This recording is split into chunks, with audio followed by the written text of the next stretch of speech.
So the first thing you want to get together is a ton of bedding for your bin. Bedding is multifunctional in a worm and composting system. It's basically a place where the worms will live and work. So they will lay their eggs in here, or the cocoons in here. They'll go through it in order to get to sources of food that you bury inside.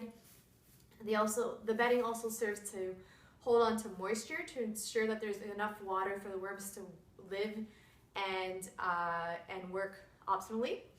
And the worms will also eventually eat the bedding as well, so it needs to be non-toxic to worms. So for a lot of us, the easiest way to get bedding is just to get some newspapers and tear it up with our hands or put it through a shredder like I did, and then we'll have our bedding. You can also use a whole variety of things like coconut coir, the ripped up eggshell cartons, for example, which I've added a bit of here. There's a lot of things you can choose from, but the easiest thing is either shredded or ripped up newspaper or just shredded regular office paper. So after that, it's a good idea to add what is called grit to your worm bin. Grit is basically just something that the worms will ingest to help them break down the food that they're eating. Remember that worms don't have any teeth, so they need to ingest some kind of hard particle matter in order to crush the food up in their intestinal system, much like birds need to as well. In my opinion, the best source of grit is eggshells that's been crushed up using this pestle and mortar, which I have here. You can also use things like rock dust. Some people say that coffee grounds count as grit. So whatever you have on hand, either one of those would work. So thirdly, you of course need your worms. So the type of worms you're looking for are specific. They're not your average earthworm that's wiggling around outside. You need a specific species called Essendia fetida, if I'm pronouncing that correctly. So that's the Latin name.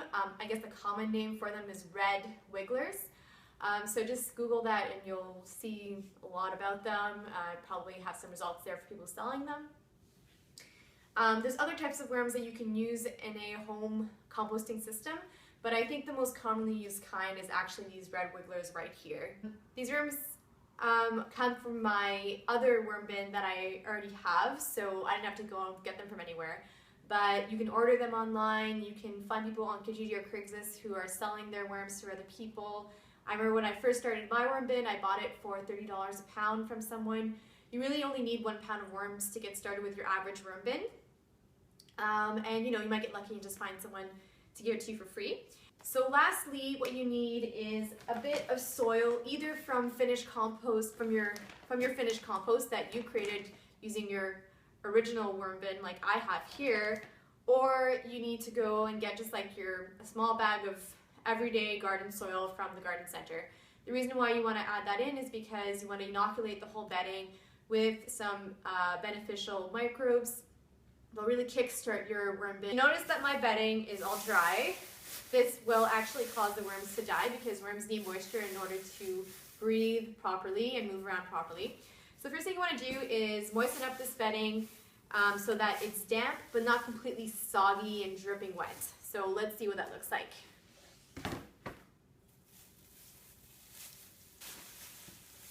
So the important thing is that you really want to fill up your bin with fill your bin up 3/4 high with moistened bedding. So I might need to go and shred a bit more newspaper.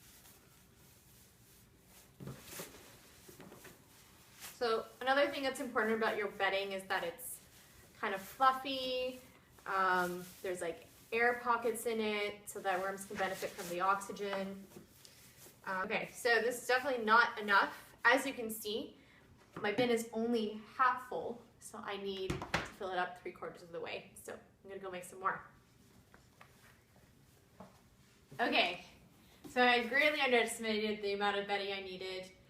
So learning moment for you guys, definitely have a lot of bedding and some bedding on the side. When you think you have enough bedding, make sure you have another bag of bedding in addition to that.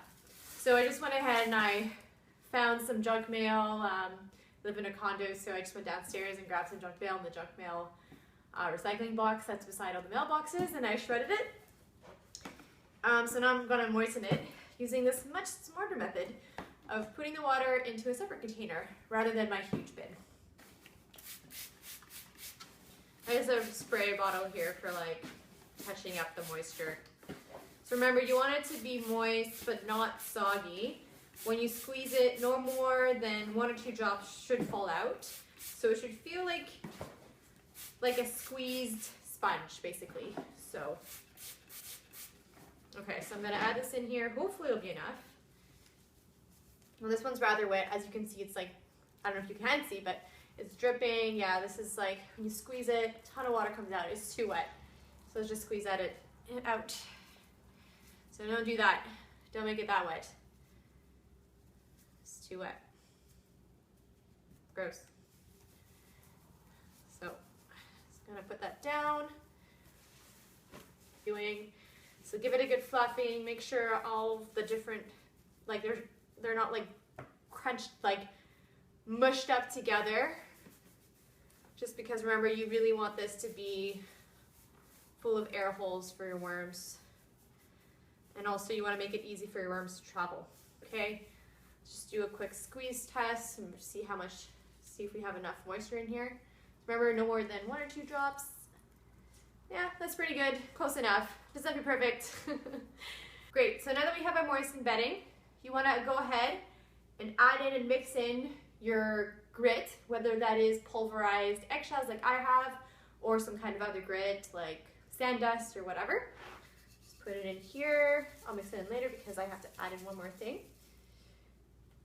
Finally, you want to add 1 or 2 cupfuls of soil. So this is from my finished compost that I have, or you can go to the garden store and find soil. So just crumble it up, put it on top, and we'll mix it all together.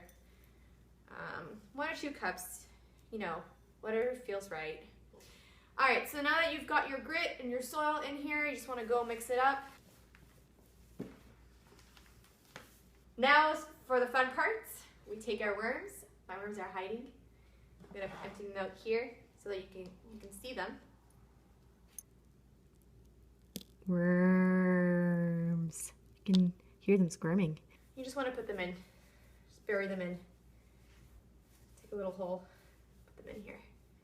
Here you go, guys. Enjoy your new home. All right, they're in. And you want to just cover that up with some bedding. You've got your worms, your bedding, your soil, and your grit. You are now ready to add your food. So I actually went ahead and added my food and turned off the camera. So I can't show you in action how it looks like to add food.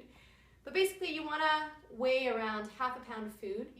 So worms will eat half as much as their weight. So people say different things on the internet. Some people say 3 times their weight, blah, blah, blah. When you're first setting up your bin, just go with the assumption that worms will eat half their weight. So that means if you added 1 pound of worms right now, you want to go ahead and add ½ a pound of food. So I had some really great juice pulp that I got from my friend. I don't juice, but she does, and she gave me her pulp. So I went ahead and I weighed it on my scale, ½ a pound of that, and I put it on the opposite corner of where my worms are.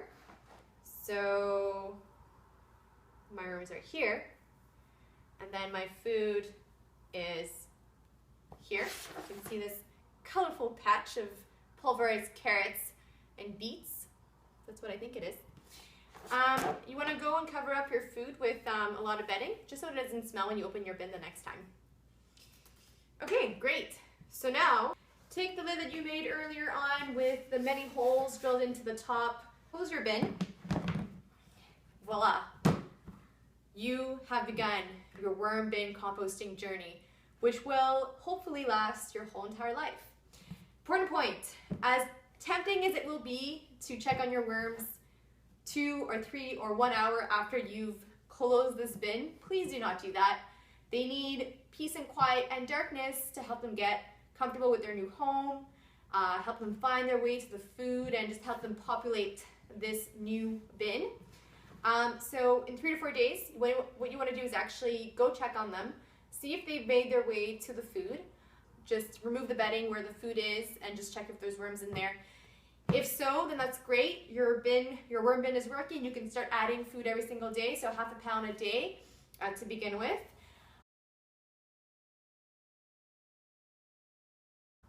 If not, close the lid again, leave them alone for another 3 to 4 days and check on them. And just do that until they've migrated towards the food. So I will do more videos showing you the sequence of these things until we've got a fully operated system and beyond. So stay tuned. If you have any questions, leave them in the comments below or message me if you know me. Okay, thanks a lot. Happy composting!